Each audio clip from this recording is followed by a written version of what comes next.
পদত্যাগ করলেন চন্দননগর পুর নিগমের ডেপুটি মেয়র মুন্না আগরওয়াল। তৃণমূলের 21 জন কাউন্সিলরের মেয়র রাম চক্রবর্তীকে ডেপুটি মেয়র অপসারণের দাবি করে অনাস্থার চিঠি দেন।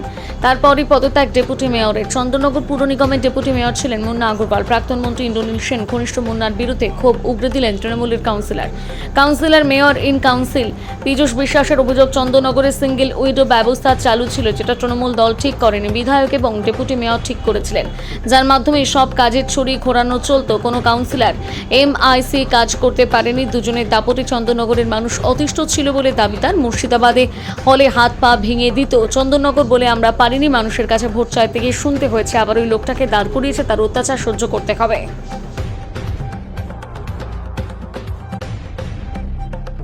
ডেপুটি মেয়রকে পদত্যাগ করতে হলো। ডেপুটি মেয়রকে পদত্যাগ করতে হলো কেন, এটা ডেপুটি মেয়র খুব ভালোভাবে জানে। হয়তো পদত্যাগ করে হয়তো নিজে বাহবা কিনতে চাইছে, কিন্তু সেটা নয়। চন্দননগরে সিঙ্গেল উইন্ডো একটি সংগঠন ছিল, যার নাম দিয়েছিল তৃণমূল কংগ্রেস। অরিজিনাল তৃণমূল কংগ্রেস পার্টিটাই নামটা দেয়নি। কাজ, আয়, রোজগার, চাকরি বাকরি, পারমিশন, যা কিছু এক গাড়ি রাবিশ, এক গাড়ি ওসলে সিঙ্গেল উইন্ডোর মাধ্যমে হতো। আমরা যারা এখানে বসে আছি তারা এরকম বসেই থাকতো। মানুষের শুধু ক্ষোভ নয়, ভেতরে আগুন জ্বলছিল, যেটা মাত্র কয়েক মিনিটের মধ্যে তার প্রতিফলন ঘটল। সেই প্রতিফলনের ফলেই প্রায় 21 জন কাউন্সিলর তো সই করেছে সরাসরি। যারা করতে পারেনি বা আসার সময় পায়নি বা নেই, কোথাও বেড়াতে গেছে, তারা ফোনে এটাকে সমর্থন করেছে। এবং ডেপুটি মেয়র যেখানে থাকে, যে 6টা ওয়ার্ড, তার মধ্যে সবার আগে 4 জন সই করেছে। ওবার মানে এটা আজ করেই কি আগে ভাগে এরকম পদত্যাগ করে? আগে ভাগে দেয়নি, পরে দিয়ে আগে তো আমরা চিঠি করেছি সেটাকে চাপা দেওয়ার জন্য।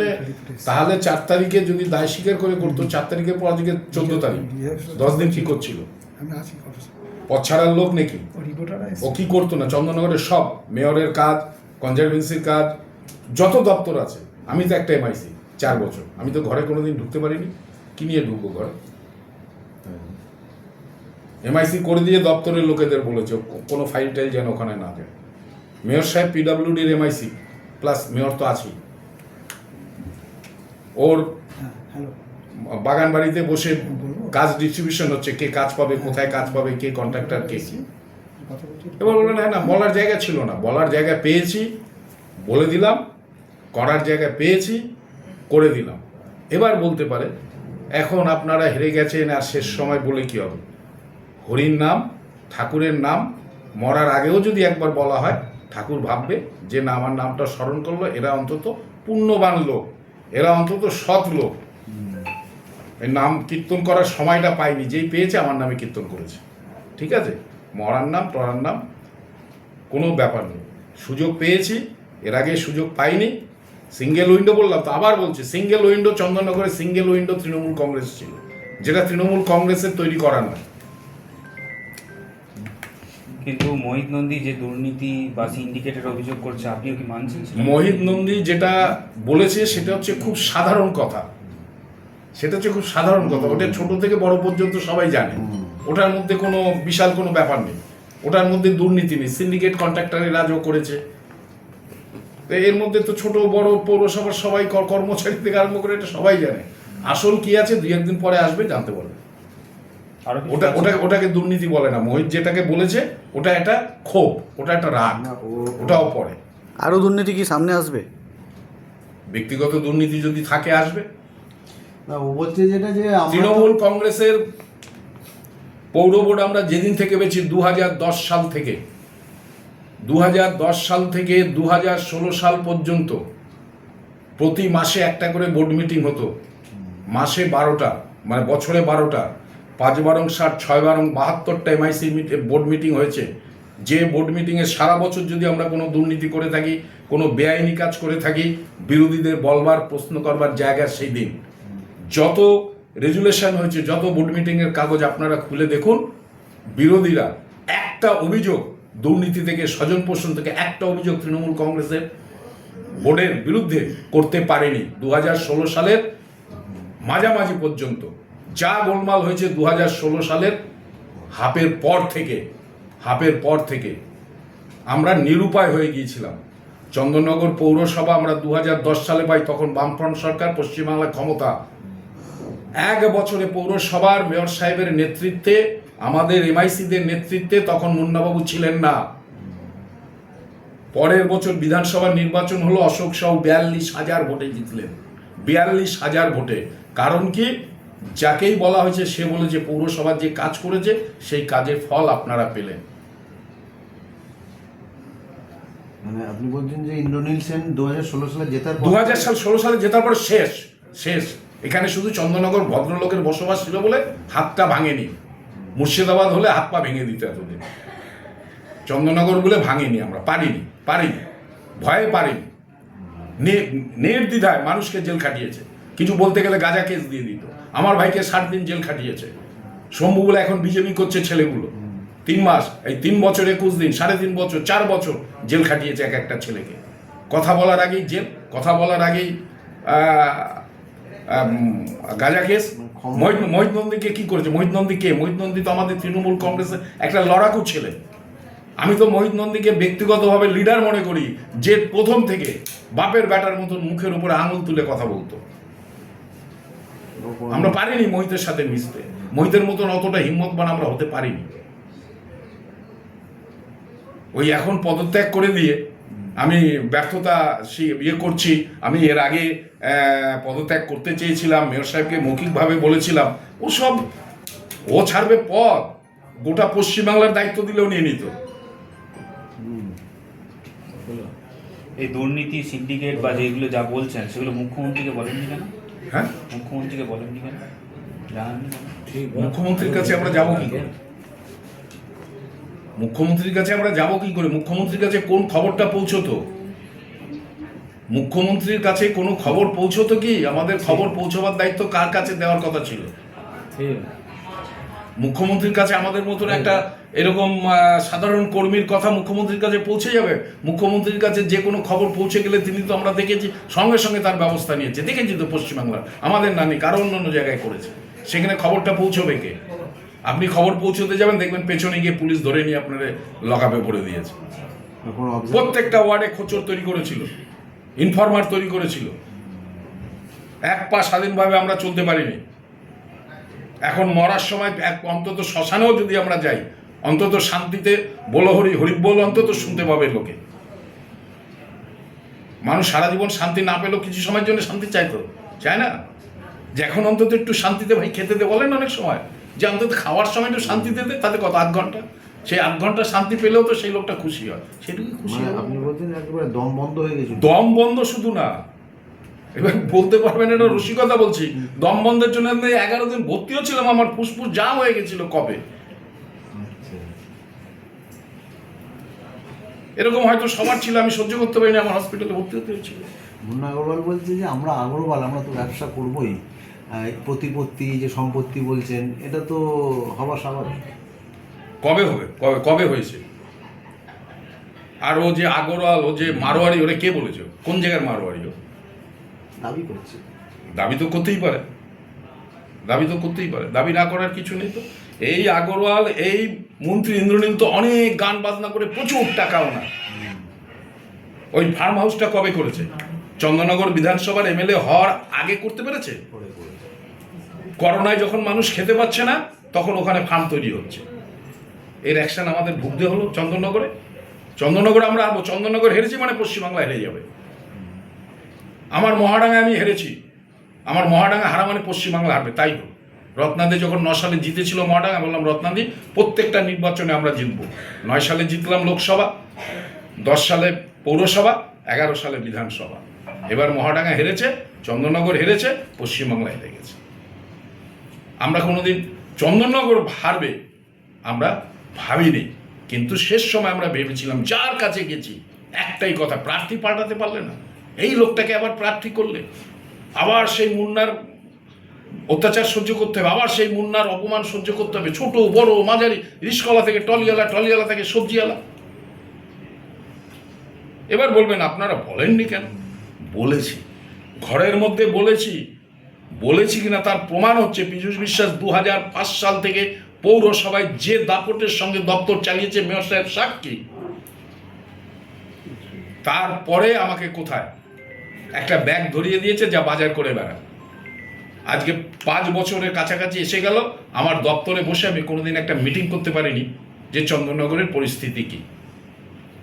আমি বিজ্ঞাপনের এমআইসি, আমার দপ্তরের লোক নিয়ে খোঁজ নিচ্ছে যে অ্যাডগুলো হচ্ছে বিনা পয়সায় হচ্ছে না পয়সা দিয়ে করছে।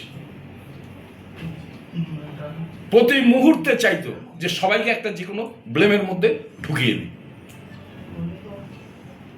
আমরা 34 বছর সিপিএম এর বিরুদ্ধে রাজনীতি করেছি, একদম সলিড 34 বছর। আমরা তো কখনো ভাবিনি যে অন্য কোথাও যাব, অন্য কিছু করব। অন্তত শান্তি পেলাম, শান্তি পেলাম। হঠাৎ করে পদত্যাগ কেন করলেন? এই মানুষ যেটা চাইছে সেটাই তো করব। মানুষ আমাদের সমস্ত ওয়ার্ডে 4-5টা ওয়ার্ড বাদে সব জায়গায় আমাদের পরাজিত করে দিয়েছে। অর্থাৎ আমরা যার নেতৃত্ব, আমাদের নেতৃত্বটাকে তারা মেনে নেয়নি। তো সেখানে তো আমাদের নেতৃত্বে যারা আছে, এটা তো আমাদের দায়িত্বের মধ্যে পড়ে এবং এটা করা উচিত। আপনি নিজে পদত্যাগ করেছেন, আপনি কি চাইছিলেন যে গোটা বোর্ডটাই পদত্যাগ করে দিই? না, আমি আমার চাওয়াতে কিছু নির্ভর করে, এতে যে যার নিজস্ব সিদ্ধান্ত। আমি মহানগরীকে যেদিন রেজাল্ট বেরিয়েছে তার 2 দিন পরেই আমি গিয়ে পদত্যাগ করতে চেয়েছিলাম। উনি বলেছিলেন একটু অপেক্ষা করে যান, কিন্তু আমার তারপর মনে হলো যে না, অপেক্ষা করাটা সঠিক হবে না। কিন্তু বিধানসভা ভোট আর কর্পোরেশনের ভোট তো আলাদা। আপনি বিধানসভায় হেরেছেন, কর্পোরেশন তো আপনাদের। না, আমি জনপ্রতিনিধি পদ থেকে বিদায় নিইনি। আমার এলাকার মানুষ যারা আমাকে নির্বাচিত করেছে, পরপর একবার বামফ্রন্টের বিরুদ্ধে, একবার তৃণমূলের বিরুদ্ধে, একবার বিজেপির বিরুদ্ধে 3বার আমাকে নির্বাচিত করেছে। একবার 300 ভোটে, একবার 600 ভোটে, একবার প্রায় 1200 ভোটে। তো এই মানুষের তো আমাকে কাছে চায় একটু, যেহেতু মানুষের কাছে যেতে হবে। এখনও কি মানুষের পাশে থেকে কাজ করবেন? মানুষের কাছে যেতে হবে। মানে কাজ তো আমরা করেছি, কাজ তো আমরা করেছি, কিন্তু মানুষের কাছে যেতে হবে। এই এতদিন জাননি মানুষের কাছে। হ্যাঁ, আমরা ভেবেছিলাম যে উন্নয়ন পরিষেবা প্রকল্প এর মাধ্যমেই কাছে যাওয়া, কিন্তু আমার মনে হচ্ছে আবার বাড়ি বাড়ি গিয়ে চা খাওয়া, একটু কাকা কেমন আছেন, দাদা কেমন আছেন, এগুলো। ডেপুটি মেয়রের চেয়ারটা কি বাধা হচ্ছিল এই কাছে যাওয়ার ক্ষেত্রে? না, একটা অতিরিক্ত, দেখুন, চন্দননগরের শহর একটা 33টা ওয়ার্ডের শহর। সেই শহরটাকে সঠিকভাবে পরিষেবা দেওয়া তো একটা কর্তব্যের মধ্যে পড়ে। এবং আমার যে কাজটা ছিল শহরটাকে পরিষ্কার রাখা, এটা মূল কাজ ছিল। সেটা আশা করি অনেকটা করতে পেরেছি, অনেকটা পারিনি। না, গোটা শহরের দায়িত্ব আপনি সামলেছেন, কিন্তু এখন পদত্যাগ করে আপনি নিজের ওয়ার্ডে মন দেবেন নাকি? নিশ্চিতভাবে আমাদের তো প্রত্যাখ্যান করেছে শহরবাসী, প্রত্যাখ্যান করেছে। তো তাকে তো মর্যাদা কাউকে না কাউকে দিতে হবে। এটা নৈতিক দায় নিয়ে পদত্যাগ করছেন কি? নিশ্চিতভাবে নৈতিক দায়, অবশ্যই নৈতিক দায় তো নিশ্চয়ই। ঠিক এই সময় যখন আপনি পদত্যাগ করলেন, আপনার দলেরই কাউন্সিলররা আপনার বিরুদ্ধে সুর চড়িয়েছে। মানে বলতে গেলে বলছে যে সিঙ্গেল উইন্ডো নাকি চন্দননগরে চালু ছিল, যারা এমআইসি ছিলেন বা ছিলেন, দায়িত্বে ছিলেন কাউন্সিলররা, তাদেরকে কোনো রকম কোনো কাজ করতে দেওয়া হতো না, কোনো মিটিং তারা ডাকতে পারতেন না। গোটা বিষয়টাই আপনি অপারেট করতেন। দম বন্ধকর পরিবেশ তৈরি করেছিল। দম বন্ধ হয়েছে, এক একজন বললো ফুসফুসে মানে অসুবিধা হয়ে গিয়ে হাসপাতালেও ভর্তি হতে হয়েছে। না, এগুলো তো অজুহাত। এটা সোশ্যাল মিডিয়া ছিল, বিভিন্ন ফোরাম ছিল, দলের নেতৃত্ব ছিল, বিভিন্ন জায়গায় তারা জানাতে পারতো। এবং আমাদের যতদিন এই বোর্ডটা 22 সাল থেকে চলছে, 4 বছর, আগেরটা আমি ছেড়েই দিলাম, 15 বছর বোর্ড চলছে। তো এই বোর্ডে তো প্রত্যেক মাসে 2বার করে মেয়র পরিষদের সভাও হয়েছে, আবার বোর্ড মিটিংও হয়েছে। তাহলে সেখানে তো বলার জায়গা সবারই ছিল। মানে বিজ্ঞাপন কোথায় হবে, কিভাবে কর্পোরেশন চলবে, গোটা বিষয়টাই আপনি করতেন। এটা দাবি করছে এটা হয় নাকি? দাবি করলে তো হবে না, তার তো প্রুফ থাকতে হবে। তাকে তো দেখাতে হবে যে কোনো জায়গায় সই আছে, কোনো জায়গায় অ্যাপ্লিকেশন করেছে কেউ আমাকে। অ্যাপ্লিকেশন যা আসতো যে কোনো বিষয়ের সাথে মেয়রকে অ্যাড্রেস করে অ্যাপ্লিকেশন আসতো। মেয়রকে অ্যাপ্লিকেশন আসার পর যে সংশ্লিষ্ট যেখানে যে দায়িত্বে আছে সেই দপ্তরে সেই কাগজ চলে যেত। আমাদের কর্পোরেশনের সিস্টেমটা খুব ভালো, আপনারা যাই বলেন তাই বলেন। কিন্তু মেয়রকে বলছেন যে ওনারা বলছেন যে মেয়রকে শুধু চেয়ারে বসিয়ে রাখা হতো, কোনো রকম কাজ করতে দেওয়া হতো না। কে করতে দিত না? আপনারাই এবং আপনারা ইন্দ্রনীল সেন কি? এবং আপনার বিরুদ্ধে আপনারা এটা কি? আপনি এবং আপনার বিধায়ক। বিধায়ক। বিধায়ক আমার সবারই তো বিধায়ক, আমার একার বিধায়ক কোথায়? সবার ছবি দেখাবো কি হাসি খুশি ছবি বিধায়কের সাথে মঞ্চে উঠে তাকে বরণ করা। আজকে এইসব কথা বললে হবে না, আজকে এসব কথা বললে হবে না। তাদের ছবিগুলো আমি সব দেখাই, তাহলে কে কীভাবে বরণ করছে, কে কীভাবে মালা পরাচ্ছে, কীভাবে সেলফি তুলছে, সব ছবি তো আমার কাছে আছে। মানে একটা বিষয় পরিষ্কার হচ্ছে যে আপনার বিরুদ্ধে আপনার দলেরই কাউন্সিলরদের একটা বড় অংশ, প্রায় 21 জন হচ্ছে লিখিতভাবে তারা চেয়েছে যে আপনি পদত্যাগ করুন, আপনি না থাকুন। আরও কয়েকজন সম্মতি জানিয়েছে। তাদের একটা বিরাট ক্ষোভ রয়েছে। এটা কারণটা কি? কিন্তু এখন পশ্চিমবঙ্গে ঘুরে দেখে আসুন না, কোন জনপ্রতিনিধি, কোন রাজনৈতিক তৃণমূল কংগ্রেস কর্মীর, কোন নেতৃত্ব কার ক্ষোভ নেই? সবার ক্ষোভ আছে। ক্ষোভের সময় ঐক্যবদ্ধ থাকতে হয়, মানে ক্ষোভটা উজড়ে দিতে নেই। ক্ষোভে যখন যখন যখন কখনো পতন হয় একটা সাম্রাজ্যে, তখন যে কজন থাকে সে কজনকে ঐক্যবদ্ধ থাকা দরকার ছিল। তারা বলছেন যে দিনের শেষে গিয়ে অন্তত আমরা এটা বলতে পারবো আমরা সৎ ছিলাম, কিন্তু আপনি সৎ নন। সে যদি আমার উপর যদি সমস্ত দোষারোপ তারা যদি সৎ হয়ে যায়, এর থেকে ভালো তো আমি আমি আমি আমি এর থেকে ভালো আমি কিছু বুঝছি না। এই যে কর্পোরেশন সমস্ত কালি যদি আমার গায়ে মাখিয়ে কেউ যদি শুদ্ধ থাকতে পারে নিজের বিবেকের কাছে এবং নিজের কাছে, এর থেকে ভালো তো আর কিছু হয় না। এবং যে কর্পোরেশন 2010 থেকে 15 চলেছে, হ্যাঁ, একটা মানে দৃষ্টান্ত। সেখানে কোনো বিরোধীরা কোনো অভিযোগের সুযোগ পেত না। 16 সালের পর থেকে যে কর্পোরেশন, সেই কর্পোরেশনে নানা অভিযোগ, নানা দুর্নীতি এসবও করেছে। অভিযোগ কোথায় এসছে? অভিযোগ তো আসবে তো কর্পোরেশনে। কর্পোরেশনে তো বিরোধী দলের যারা সদস্য আছে তারাও সেরকমভাবে অভিযোগ করেনি। আমাদের তো সুন্দর সিস্টেম আছে যে আপনি আরটিআই করতে পারেন, মিটিংয়ে প্রশ্ন তুলতে পারেন, মেয়রকে প্রশ্ন করতে পারেন, সেই জায়গায় আছে তো। যদি কিছু দুর্নীতি হয় যদি এই হোক। আপনার দলের কাউন্সিলররাই বলছে যে বোর্ড মিটিংয়ে নাকি বিরোধীদের কোনো প্রশ্ন করার সুযোগ দেওয়া হতো না। প্রত্যেক বোর্ড মিটিংয়েই বিরোধীদের প্রশ্ন আছে। বিরোধীরা দুজন যে আমাদের বিরোধী আছে, সেই দুজন বিরোধী প্রত্যেক বোর্ড মিটিং, এরকম একটা বোর্ড মিটিং যায়নি এই 4 বছরে যারা প্রশ্ন ছিল না। প্রত্যেক বিষয়ে প্রশ্ন ছিল এবং প্রত্যেক বিষয়ে সোশ্যালিস্ট ডিপার্টমেন্টের যারা দায়িত্বে ছিলেন তারা জবাব দিয়েছেন। আপনি কি বিজেপিতে যোগ দেবেন? এই প্রশ্ন এখন কেন আসছে? আপনি যেহেতু পদ ছেড়ে দিলেন, পথ ছেড়ে দিলাম, আমি এখন মানুষের কাছে যাব, মানুষের পাশ বুঝবো, মানুষ কি চাইছে, আমাকে প্রতি কতটা তার ভালোবাসাটা সেই অটুট আছে কি না। যারা যারা আমাকে 3 বার জেতালো বামফ্রন্টের বিরুদ্ধে, তারপর আমি নির্দল হয়ে দাঁড়িয়ে আমাদের শাসক দলের বিরুদ্ধে, আর ভারতীয় জনতা পার্টির বিরুদ্ধে যারা আমাদের জেতালো, তাদের আমাকে পালস বুঝতে হবে, তাদের সাথে কথা বলতে হবে। মানে তৃণমূলেই থাকছেন আপনি? বিজেপি যদি আপনাকে আহ্বান করে আপনি কি যাবেন? বিজেপি আহ্বান করবে কি করবে না আমি কি করে বলবো? যদি যদি আহ্বান করে তখন মানে আমার দলের সাথে কথা বলবো। এখন আমি মানুষের উপর ছেড়ে দেবো। মানুষ যেটা আমাকে পথ দেখাবে সেই পথে যাব। মানুষ কি বলতে চাইছে আগে মানুষের কাছে যেতে হবে। একটু গ্যাপ হয়েছে তো মানুষের কাছে যাওয়া দরকার। আপনার যাওয়াটা কি মানে দল ঠিক করে দেবে, আপনি নিজেই নেবেন? না, দল বলতে কি আমার স্থানীয় মানুষ যারা আমি জনপ্রতিনিধি আছি, এখনও তো হিসেব মতো আমাদের 22 সালের ফেব্রুয়ারি মাসে হয়েছে। ফেব্রুয়ারি মাস অবধি তো আমি জনপ্রতিনিধি আছি। হয়তো নির্বাচন নভেম্বর ডিসেম্বরেও হতে পারে। তো এখন তো এইটা না, এখন তো মানুষের এই যে কদিন আছি সেই কজন মানুষের যে পরিষেবার কাজটা আরও ত্বরান্বিত করতে হবে। আর মোহিত নন্দী বলছেন যে আপনি এটা করছেন, লোক দেখানো করছেন, আপনি ভেতর থেকে আপনি চালাবেন, আপনি কলকাঠি নাড়বেন, শুধু মৌলিক খাতাই কলমে পদত্যাগ করলেন। তাহলে তো বিশাল পাওয়ার, এত পাওয়ার আমার জানতাম না, এত পাওয়ার আমার ছিল, আমার জানা ছিল না। ঠিক আছে, মোহিতকে ধন্যবাদ। ঠিক আছে। পদত্যাগ করেছেন, বিষয়টা একটু বলুন কী হয়েছে? বিষয়টা হচ্ছে আমার সঙ্গে কথা হয়েছিল যখন আমাদের দলের পর্যায়ে ফল রাখি, আমাদের 4 তারিখে যে ফলাফলটা বেরোলো সারা বাংলায়, যখন আমরা পরাজিত হলাম, তখনই আমার কাছে এসে বললো যে আমাদের যে অবস্থায় আমরা হয়তো চালাতে পারছি না বা আমাদের মানুষকে করছে না, পদত্যাগ করাই উচিত, পদত্যাগ করবো ভাবছি। তো আমি বললাম পদত্যাগ এই মুহূর্তে আমরা করবো না, দেখি না দলের কী সিদ্ধান্ত নেয়, একটু অপেক্ষা করো, এই কথাটা আমি ওকে বললাম। তো তারপরে দেখা যাচ্ছে যে বিভিন্ন কাগজপত্র থেকে আরম্ভ করে পেপার থেকে আরম্ভ নানা রকমভাবে আমাদের কয়েকজন কাউন্সিলরের মধ্যে ডেপুটি মেয়রের নামেও বেশ কিছু কথা বলছে। সত্য মিথ্যা এটা তো পরে প্রমাণিত করে কথা, কিন্তু বিভিন্নভাবে চলছে কথাবার্তা। তো এটা নিয়েই আমাদের বিভিন্ন কাউন্সিলার্সরা যারা আছেন তারাও নানা রকমভাবে কথা বলছে যে হয়তো আমাদের দলের এবং আমাদের চন্দ্রনগর মিউনিসিপ্যাল কর্পোরেশনের ভাবমূর্তিটা নষ্ট হচ্ছে, এই চোর যেন বদনাম একটা হয়ে যাচ্ছে, এরা এটা থেকে রক্ষা করছে।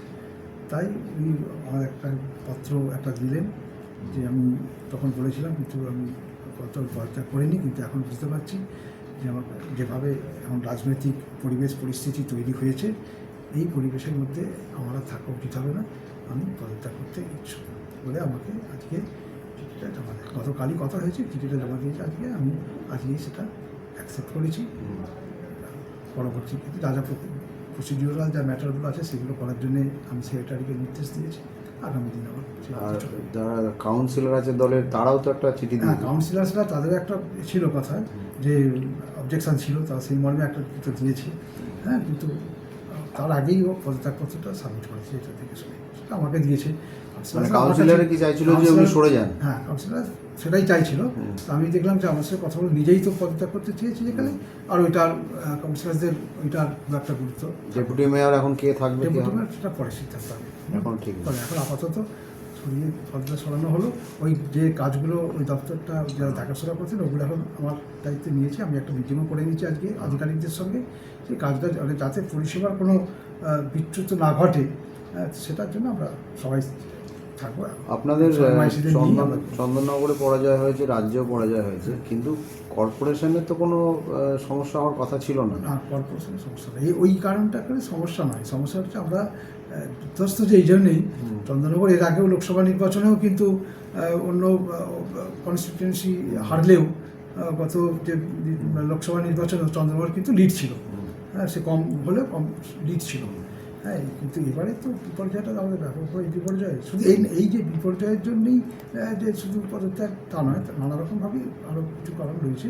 আর বিপর্যয়ের জন্যে ডেপুটি মেয়র আগেই পদত্যাগ করতে চেয়েছিল, ওই কথাটাই বললাম আর কি, যে আমার কাছে এসেছে। আপনাদের দলেরই মানে কাউন্সিলরদের একাংশ বলছে যে মন্ত্রী যেভাবে ছড়ি ঘুরিয়েছেন আপনাদের কর্পোরেশনের কাজ করতেও অসুবিধা হতো, সেক্ষেত্রে ডেপুটি মেয়রই নাকি সর্বেসর্বা ছিলেন, এটাও কি একটা এটা বিষয়টা এটাও সত্য, যে আমরা দেখেছি যে অনেক কাউন্সিলার্সই বক্তব্য ছিল যে, এবং আমাদের অ্যাকচুয়ালি আমাদের তো এটা self government, Chandernagore municipal corporation হচ্ছে সেলফ গভর্নমেন্ট, কিন্তু উনি একজন বিধায়ক বা রাজ্যের মন্ত্রী, নিঃসন্দেহে পদাধিকারী বলে উনি অনেক আমাদের পড়ে, কিন্তু এই দেখেছি এই পৌর নিগমের কাজের ব্যাপারে ওনার একদম হস্তক্ষেপ থেকে যেত। তাতে কি হতো, অনেক কাউন্সিলারই পূর্ণ হতেন, আমরাও যে হতাম না তা নয়, কিছু কারণে যেতে। এটা একটা ডিফারেন্স তো একটা চলছিল, এবং সেটা উনি করতেন। আমাদের ডেপুটি মেয়র সাহেব যেহেতু পদাধিকারী ছিলেন, ওনাকে সঙ্গে করেছেন, এবং এটা নিয়ে একটা স্পারিং তো ছিলই, এসবই ছিল। নানা রকম জটিলতার মধ্যেই একটা জায়গায় পৌঁছেছে। হ্যাঁ, তো আশা করি আমাদের চন্দ্রনগরে কিন্তু এই সংস্কৃতি নেই, এটা সব ঠিকঠাক হয়ে যাবে, সব কাউন্সিলার্সরা উপলব্ধি করতে পেরেছে, এবং আমাদের যিনি বর্তমানে আবার আগামী দিন যেভাবে আমরা দলের আমাদের নেত্রী মমতা বন্দ্যোপাধ্যায় যেরকম নির্দেশ দেবেন, যেভাবে চলতে বলবেন, আমরা সেইভাবেই চলবো। আমাদের সমস্ত কাউন্সিলররা কিন্তু ঐক্যবদ্ধই আছি, এবং আমাদের ডেপুটি মেয়র তো হয়তো ডেপুটি মেয়রশিপটা চলে গেল, কিন্তু কাউন্সিলর তো আছেন উনি, আমাদের নিশ্চয়ই পরবর্তী ক্ষেত্রে এবং পার্টিরও লোক, তিনি একজন, পার্টিও যেভাবে যা কাজ করতে বলবে সেই মতো কাজ করবেন। আস্তে আস্তে আবার আমরা আগের মতো আমরা সবাই একসাথে একজোটে কাজ করতে পারবো বলেই আমার বিশ্বাস। কিন্তু মোহিত নন্দী যে সোশ্যাল মিডিয়ায় যে অভিযোগটা তুলেছিল প্রাক্তন মন্ত্রী এবং ডেপুটি মেয়রের বিরুদ্ধে, একাধিক দুর্নীতি সিন্ডিকেট চালাতেন উনি, এবং তিনি এখনও অভিযোগ করছেন যে উনি নাকি এই নামেই পদত্যাগ করছেন, কিন্তু উনি ভিতর থেকে চালাবেন। না, কোয়েশ্চেন ডাজ নট অ্যারাইজ, হওয়ার কোনো সুযোগ নেই। আমার পাশেই আমার অনারেবল MMIC আছে, আমি দলের সভাপতিও বটে, এটা কোনো সুযোগ নেই, এটা কিন্তু কেউ করতে পারত না। আসলে তখন মন্ত্রী মহাশয় ছিলেন, মন্ত্রী মহাশয়ের উপরে কেউ কথা বলার সাহসও আমরা করতে পারতাম না। একটা শ্রদ্ধা বলুন, সম্মান বলুন, আমরা নাকি মুখ্যমন্ত্রী ঘনিষ্ঠ বলুন, আমরা করতাম না। সেই জন্যেই উনি অনেকটাই আপার হ্যান্ডে নিয়ে কাজ করেছেন, তখন সুযোগ ছিল, কিন্তু এই সুযোগটা নেই। আর মনে হয় না এখানে কেউ আমাদের তো মেয়র হিসেবে আপনার কোনো স্বাধীনতাও তো ছিল না। না, স্বাধীনতা ওটা নয়। দেখুন, আমি স্বাধীনতা ছিল না বলে নয়, আমিও এরকম নয়। আমি বললাম আমরা ডিভিশনটা এই জায়গায়, যে আমাদের যে সেলফ একটা গভর্নমেন্ট, এটা উপলব্ধি বুঝতে হবে, তার বোঝার ক্ষেত্রে কতটা তিনি জায়গায় আছে। তিনি যদি না উপলব্ধি করতে পারেন কর্পোরেশনটা কি, রাজ্য সরকারটা কি, বিধানসভাটা কি, এগুলো তো বুঝতে উপলব্ধি করার বিষয় আছে। আপনারা বোঝানোর চেষ্টা করেন? সেই জায়গাটা হচ্ছে, সেই জায়গা থেকে আমাদের একটু অনেক কাউন্সিলরদের মধ্যে একটু ক্ষোভ বিক্ষোভ ছিল। যাতে সেই অনেকেই এখন বক্তব্য যে তার পরিণতি থেকেও আমাদের এই পরাজয়ের একটা কারণ হতে শুধু পারে। দাদা কাউন্সিলর নয়, আমরা দেখলাম যে গতবার চন্দননগরের যে ঐতিহ্য জগদ্ধাত্রী পুজো, সেটাকে নিয়ে একটা রাজনীতি হলো, এবং সেন্ট্রাল কমিটি সমস্ত জগদ্ধাত্রী পুজোর বারোয়ারিকে নিয়ে চলে, সেখানে তাদের সাথে একটা অশান্তি তৈরি হলো, এবং চন্দননগরের এমন একটা পরিস্থিতি তৈরি হয়েছিল গত এই কয়েক বছরে যে মন্ত্রী বা বিধায়ক যেটা বলবেন সেটাই শেষ কথা। এই জায়গাটাতে কি আপনাদের কাউন্সিলর বা জনপ্রতিনিধিদের কোনো একটা জায়গায় আপত্তি ছিল? এই জায়গাটাও সঠিকভাবেই আপনারা বলেছেন যে আমরাও ঠিকমতো তাকে হয়তো আমরা বোঝাতে পারিনি, বোঝাতে ব্যর্থ হয়েছিলাম মানুষের যে এটাকে উপলব্ধিটাকে। আসলে উনি তো রাজনৈতিক জগতের মানুষও নন, উনি মানে আমাদের একটা সঙ্গীত জগতের মানুষ, একজন ভালো গুণী এবং বিশিষ্ট শিল্পী বলেই আমরা খুব শ্রদ্ধা করি তাকে। এক মানুষই আমার বর্তমানে যিনি এখানে বিজেপির বিধায়ক হয়েছেন, তিনিও এখানে 25শে বৈশাখ রবীন্দ্র জয়ন্তী এসে যে কথা দিয়ে শুরু করলেন যে আমার একজন অত্যন্ত মনের শিল্পী, এখনও পর্যন্ত ওনার গান আমি প্রতিদিন শুনি। তো সেই জায়গাটা আলাদা, আর রাজনৈতিক প্রেক্ষাপট আলাদা। এই জায়গাটা একটা ছিল, যাই হোক তারই হয়তো ফল আমাদের কিছুটা ভুগতে হয়েছে, এটা অন্য কিছু নয়। আমরা কারোর উপর দোষ ত্রুটি বা কাউকে ছোটো করা এই মানসিকতা, চন্দ্রনগরের শিক্ষা সংস্কৃতি এবং তার যেটা পরম্পরা, সেটার ধারাবাহিকতা বা বহন করেই আমরা চলার চেষ্টা করেছি। তাতে হয়তো কারো মনে হতে পারে যে আমি কিছু বলতে পারতাম না বা আমি অযোগ্য ছিলাম, হতে পারে তাদের দৃষ্টিভঙ্গি অনুযায়ী, কিন্তু আমরা কখনোই মুখ দিয়ে বাজে কথা বলে, ভাষা বলে বা কাউকে কোনো রকম কথা বলে আমরা সেটাকে বোঝাবার চেষ্টাও করিনি, আর সেইভাবে চলার চেষ্টা আমরা করিনি। আমরা আমাদের যে শিক্ষা সংস্কৃতি আমরা যতটা আমাদের আছে সেটাকে নিয়েই মানুষকে নিয়ে চলার চেষ্টা করেছি। তাই আমরা বলি, আমরা 2010 সালে ছিল পশ্চিমবাংলায় বামফ্রন্ট সরকার, আমরা চন্দননগরে কতিপয় আমাদের হিরণময়বাবু আছেন, আমাদের এমআইসিরা আছেন, সব আমরাই কিন্তু জয়ী হয়ে এলাম। মমতা বন্দ্যোপাধ্যায় না, ব্যাপার হচ্ছে খারাপ রেজাল্টের জন্য পদত্যাগ হলে তো অনেক আগেই তো রেজাল্টের দায় মাথা পেতে নিয়ে পদত্যাগ করে দিত, কিন্তু সেটা নয়। আপনারা খুব ভালো করে জানেন, আপনারা আমার কাছে এসেওছেন এবং খবরও করেছেন যে আমি যে বিভিন্নভাবে ফেসবুক পোস্টে ডেপুটি মেয়রের সিন্ডিকেট রাজ এবং প্রাক্তন মন্ত্রী বা আমাদের বিধায়কের বিরুদ্ধে যে আমি প্রমোটার কন্ট্রাক্টর নিয়ে ঘোরার যে অভিযোগ তুলেছিলাম, যে হারের অন্যতম কারণ এবং মূল কারণ, সেটা পরবর্তীকালে যেভাবে মানুষের মধ্যে সঞ্চারিত হয়েছে ক্ষোভ আরও, এবং মানুষ বলেছে আমার এই অভিযোগ তোলাটা জাস্টিফাইড। হয়তো অনেকে জানেন না, তাই না জেনে হয়তো বলেছেন যে পরে বলেছি, কিন্তু বাস্তব সত্য তা নয়। আমি দীর্ঘদিন ধরে বলেছি এবং আমার বলার অভিযোগগুলো যথার্থ ছিল বলেই আজকে উনি বাধ্য হয়েছেন পদত্যাগ করতে, নিজের মুখ লুকোতে। কিন্তু এখন এটা অফিসিয়াল পদত্যাগ হলেও এখন ওয়াচ করতে হবে যে সত্যি কি পদত্যাগের মতোই হলো, নাকি ভেতর থেকে মানে বাইরে পদ চলে গেল কিন্তু ভেতর থেকে আগের মতোই মরুচিপটটা চালাবে, সেটা 7-10 দিন না গেলে বোঝা যাবে। ওনার বিরুদ্ধে আর কি অভিযোগ করছেন? যে অভিযোগ কাউন্সিলররাও কি আপনার সঙ্গে অভিযোগ করছেন, সম্মত হয়েছে? না, আপনারা তো মিডিয়ার লোক, আপনারা আশা করি কোনো আমার কাছে তো, আমি তো আপনাদের ডাকিনি। আপনারা যেমন আমার ফেসবুক পোস্ট দেখে এসছেন, আপনারা কি আর দেখেছেন কোনো কাউন্সিলর কোনো পোস্ট করেছে কোথাও? দেখেননি তো, তাহলে আপনি কি করে বলবেন যে অন্য কাউন্সিলররা এই অভিযোগগুলোকে ইয়ে করেছে? কিন্তু একজন ডেপুটি মেয়র তিনি পদত্যাগ করছেন, হুম। সেখানে কোনো তো অভিযোগ ছিল, না হলে তারাও সেটা নিল কেন? যারা ডেপুটি মেয়র নিলেন কেন? যে এটা না, উনি আর প্রেসার রাখতে পারেননি। সামাজিক মাধ্যমগুলো এত সক্রিয় হয়ে উঠেছিল, আমি হয়তো প্রথম পথ দেখিয়েছি, পরবর্তীকালে সারা চন্দননগরের বহু মানুষ যেভাবে এগিয়ে এসছে আমাকে সমর্থন করেছে এবং আমার দাবিগুলোকে যথেষ্ট যুক্তিযুক্ত বলে মনে করেছে, এবং ওনার এই পদে থাকাটা চন্দননগরবাসীর জন্য কলঙ্কের বলে মানুষ মনে করে। সেই অবস্থায় দাঁড়িয়ে ওনারা কিছু করার ছিল না, যদিও আমি এখনো নিশ্চিত নই যে আক্ষরিক অর্থে রেজিগনেশন দিলেও ভেতর থেকে উনি আর পৌরসভাটা চালাবেন কিনা, যদি চালায় তাহলে আমার থেকে বড় প্রতিবাদ আর কেউ কেউ করবেন। সবাই আতঙ্কে আছে। একটা শুরু হয়েছে, আমার মনে হয় বাকিরাও ফল ইন লাইন হবে, কিন্তু এইটুকু নিশ্চিত আছে যে কর্পোরেশনের জন্য এই ডামাডোনার জন্য যাতে মানুষের অসুবিধা না হয় তার দায় দায়িত্ব আমারও আছে। আমি বিধায়ক হিসেবে এসডিওর সঙ্গে কথা বলে, বাকি সবার সাথে কথা বলে যা করতে হয় সেটা করব, কিন্তু ছাড় কেউ পাবে না। যারা বাঁচার জন্য ভাবছে, অনেকে হয়তো ভাবছে এদিক ওদিক সেটিং হবে, এদিক ওদিক অনেক কিছু করার চেষ্টা করবে, কোনো সেটিং তত্ত্ব এখানে কাজ করবে না। আমাদের সভাপতি বলে দিয়েছেন যে তৃণমূলীকরণ বিজেপির হবে না, কাউকে ওরভাবে নেওয়া হবে না। আর কেউ যদি নিজে ভাবে যে তারা ফল ইন লাইন হওয়ার জন্য ছেড়ে চলে যাবে, আমার মনে হয় অনেকেই তারা নিজেকে বাঁচার জন্য বেরিয়ে যাওয়ার চেষ্টা করছে, বেরিয়ে যেতে চায়, বেরিয়ে যাবে তারা, কিন্তু কর্পোরেশনের যে সেবা সেটা আমরা করব। কিন্তু দুর্নীতির যে অভিযোগ তুলছে কাউন্সিলররা, যে দুর্নীতি হয়ে থাকে, যারা দুর্নীতির জন্য অভিযোগ করছে তাদের মধ্যে অনেকে যুক্ত হয়ে আছেন, আর বাকি কিছু স্বচ্ছ লোক আছে, এরকম নেই আমি বলবো না যে পুরো দলটা 100% খারাপ লোক আছে।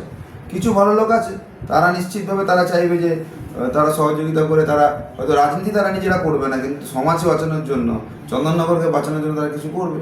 তারা ঠিক করুক, আগামী 5 বছর চন্দননগরের সেবাটা তারা যেভাবে দিতে পারে দিক। দুর্নীতি হলে কি ব্যবস্থা নেবেন? 100% তাদেরকে শ্রীঘরে যেতে হবে, অলরেডি শুরু হয়েছে, এবং যারা যারা করেছে কাউকে ছাড়া হবে না। একটার পর একটা ডিসিশন আসতে শুরু করেছে, আজকেও অনেক কিছু ডিসিশন হয়েছে। ধীরে ধীরে মুখ্যমন্ত্রী যেরমভাবে মাননীয় মুখ্যমন্ত্রী নির্দেশ দিচ্ছেন সেরকমভাবে কাজ শুরু হয়ে গেছে। তবে চন্দননগরে অনেক বড় বড় চমক আছে। পালিয়ে কেউ বাঁচতে পারবে না, পালিয়ে বাঁচার কোনো জায়গাই নেই, কোনো পালিয়ে বাঁচার জায়গা নেই। তবে হ্যাঁ, যদি এটা তো নিশ্চিত আছে যে আগের থেকে সারেন্ডার হলে কিছু ভাবতেই পারে যে সারেন্ডার হয়, যে হ্যাঁ আমি ভাই আছি, সারেন্ডার হচ্ছে, তো ভাবনা চিন্তা। সারেন্ডার যে হবে না, তর্কে আর অন্যায়ও করবো, আবার চোখে চোখ রেখে চলবে। একটা বিষয় নিশ্চিত, কোনো সেটিং চলবে না। বিজেপির কোনো কার্যকর্তা, কোনো নেতা মন্ত্রী, কেউ কোনো রকম সেটিং তত্ত্বে বিশ্বাস করে না। যদি কেউ মনে করে থাকে যে আমরা কারোর সঙ্গে কথাবার্তা বলে কারোর সঙ্গে কোনো রকম সেট করে কিছু অ্যাডজাস্ট করে নেবো, বিজেপি সেট হয় না, দীপাঞ্জন ঘোষ সেট হবে না। চন্দননগরের সেবা লোক যেটা পাওয়ার সেটাই পাবে, তার জন্য যা যা করার আছে সেটা আমরা করব।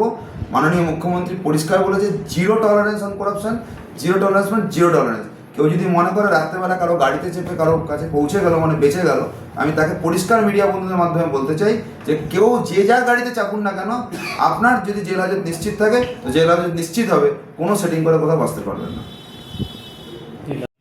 তখন কিন্তু রাজ্যে বামফ্রন্ট সরকার ছিল, বিধায়ক ছিলেন বামফ্রন্টের এখানে। তার পরবর্তী ক্ষেত্রে আমরা স্বাধীন হয়েছি 2011 সালে, আমাদের দল ক্ষমতায় এসেছে, অনেক কাজ করতে পেরেছি, অনেক মানুষের কাছে পৌঁছতে পেরেছি, অনেক উন্নয়ন, অনেক প্রকল্প ডালি নিয়ে মানুষের কাছে পৌঁছতে পেরেছি। তারপরে আবার অন্তিম লগ্নে এসে আমরা আবার রাজ্য সরকারটা চলে গেল বিজেপি, বিধায়ক হয়ে গেলেন বিজেপি, আমরা তৃণমূল রয়ে গেলাম। আমাদের কিন্তু মানুষের পৌর পরিষেবা দেওয়ার ক্ষেত্রে কিন্তু আমাদের কোনো কার্পণ্য ছিল না, কোনো শিথিলতা ছিল না। তাই কিন্তু মানুষ আমাদের যে অবস্থাতেই থাকুক না কেন আমাদের কিন্তু বেছে নিয়েছে। যদি এর আগে 2018 সালে যে লকডাউন পিরিয়ডে যে আমাদের বোর্ড ডিসলভ করা হয়েছিল, আমাদের প্রশাসনিক মানে অ্যাডমিনিস্ট্রেটর বসেছিল, তখনও কিন্তু আমরা অ্যাডমিনিস্ট্রেটর হিসেবে কিছু একটা পার্ট অ্যান্ড পার্সেল আমরা ছিলাম। অনেক মানুষই বলেছিল যারা ভোট চালাতে পারে তারা আবার কেন নির্বাচনে অংশগ্রহণ করে তাদের ভোট দেবে না হতে ভেবেছিল।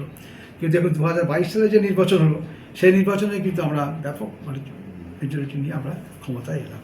অতএব দেখুন, মানুষের একটা বলে কিন্তু যারা মানুষের সঙ্গে নিত্য নৈমিত্য যোগাযোগের মাধ্যমে পরিষেবাটাকেও পৌঁছে দেওয়ার চেষ্টা করে, সেই মানুষগুলো যখন ভোটের সময় যায় তাদেরকেই মানুষ মেনে নেয়। এবারে আমরা একটু মানে আরও মর্মাহত হয়েছে এই জন্যেই যে এত উন্নয়ন, এত ডেভেলপমেন্ট, এত প্রকল্প দিদিমণি দেওয়ার পরও মানুষ আরও কি উচ্চ আশায় তারা গেলেন যে আমাদেরকে তারা বর্জন করলেন। যেটা বর্জন করেছেন জোর করে থেকে গণতান্ত্রিক পদ্ধতি আমরা মেনে নিয়েছি। আগামী দিন আবার গণতান্ত্রিকভাবেই আমরা মানুষের কাছে পৌঁছাবো। আশা করি আমাদের মাথার উপর মমতা বন্দ্যোপাধ্যায় থাকলে জয় আমাদের হবেই আগামী দিনে। ধন্যবাদ। 1 বছর এখনো দেরি রয়েছে নির্বাচন 1 বছর দেরি নয়, নির্বাচনের মেয়াদ হচ্ছে আমাদের 7 মাস। আচ্ছা, আমাদের আর বেলুর এই